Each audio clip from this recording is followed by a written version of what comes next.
If the PNC app stopped working right after an update, this is usually a cache or compatibility issues.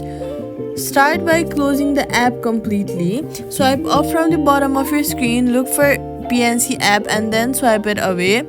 Then go ahead and completely restart your phone.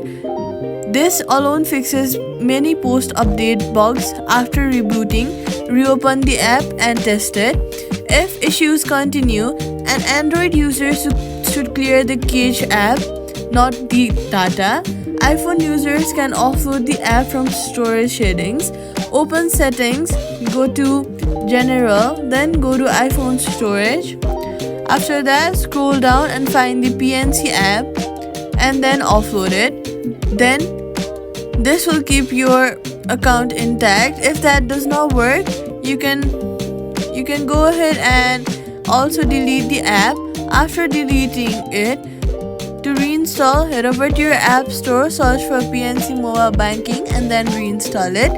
If nothing works, reinstall the app and refresh and log back in.